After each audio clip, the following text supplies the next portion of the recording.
We're talking about moves and movements. I didn't come up with the concept. This idea was brought up by a brother by the name of Skeeter Higgins from the West Coast. And he's an elder OG who is a locker.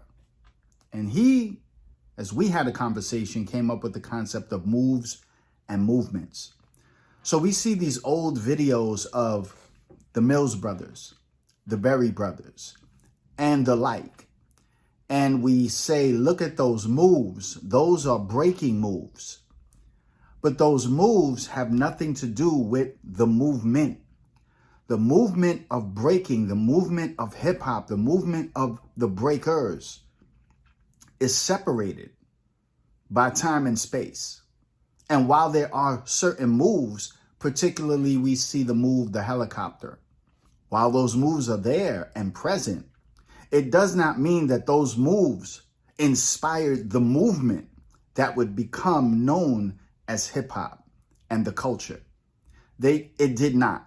We also see the moves that Roberto Ruena did in Africa, where he goes down to the floor, he does the helicopter, he does the same kind of moves. But he's not part of the movement either. Nobody is saying that that's breaking. That's not breaking. Those are moves. They're not connected to the movement. And so, again, when we talk about the connection between African Americans and Latinos, we go back to the days of ragtime with James Reese Europe and Rafael Hernandez, with Fletcher Henderson and Bob Escudero, with Duke Ellington and Juan Tisol. We see that we have rocked together musically, okay? But then we get to the Palladium and we see the instruments that are now used, which are Afro-Caribbean, Afro-percussive instruments. These are not used by the early jazz bands. So we have to stop trying to make this connection that the early jazz bands used these types of percussive instruments. They did not. They did not until the combination of Dizzy Gillespie and a man by the name of Chano Boso. That's when you see the connection. Before that, those bands were not using those instruments. And so what you would have is you would have the musicians from Birdland going over to hang out at the Palladium and even rocking out. This is history. This is documented facts. And they were seeing what was happening at the Palladium. These Afro-Cuban groups, these Puerto Rican groups, which they were both in the Palladium playing. And we see this. And we see the influence that it has on the jazz musicians. But at the same turn, the Latin musicians are going to Birdland and rocking out with the jazz musicians. So again, the marriage has been clear. It's been clear since the early 1900s. It's been clear since the days of the Palladium. And it definitely been clear since the days of hip hop. And so when we look at those influences of the mambo, when we look at the influences of bomba in the 1500s, and we see the fact that what are these dancers dancing to? Again, moves and movements. What are they dancing to? So when we look at the Nicholas brothers, when we look at the Berry brothers, when we look at those dancers, they are not dancing to what would be called the Latin descarga, which is the connection to the b-boy breaks. They're not dancing to those kind of break rhythms, not even close.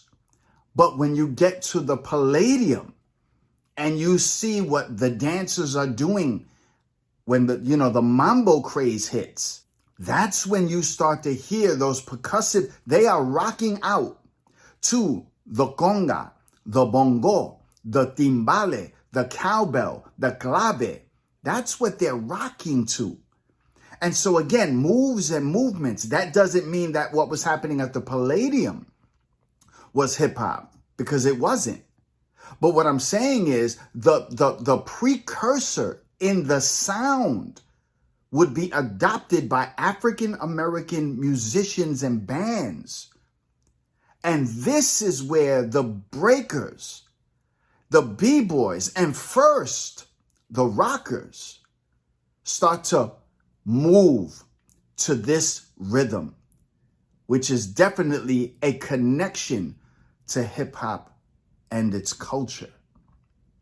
So once again, what's happening in the 20s, the 30s, the 40s in these videos are moves, but they're not part of the movement. Grace and peace, Dr. D here with a very special request and an opportunity for you guys to get involved with the creative process here on the channel. Both urban exegesis and hip hop history are doing fantastic and are growing every day. I'm so thankful for all of your support. I want you to know that. But we want to take our experience to the next level. And in order to do that, we need to upgrade our equipment. And the one thing that we need is a computer. The one that we've looked into and the one that is going to best meet all of our needs for editing and cinematic content creating is the 16-inch MacBook Pro. Now we get to the price. This will include Apple Care and protection, and it's going to be $4,727.85. I realize this is a lot of money, but if we all chipped in and gave a little, we can easily reach this goal. So how do you give? Simply donate any amount to the Cash App, which will be listed at the bottom of this screen. And I need you to please specify that this is going towards the new computer. So what will you get in return for your generous, super generous donation? I'm going to personally shout you out and invite you to join me in a live on the channel so people can get to know you better.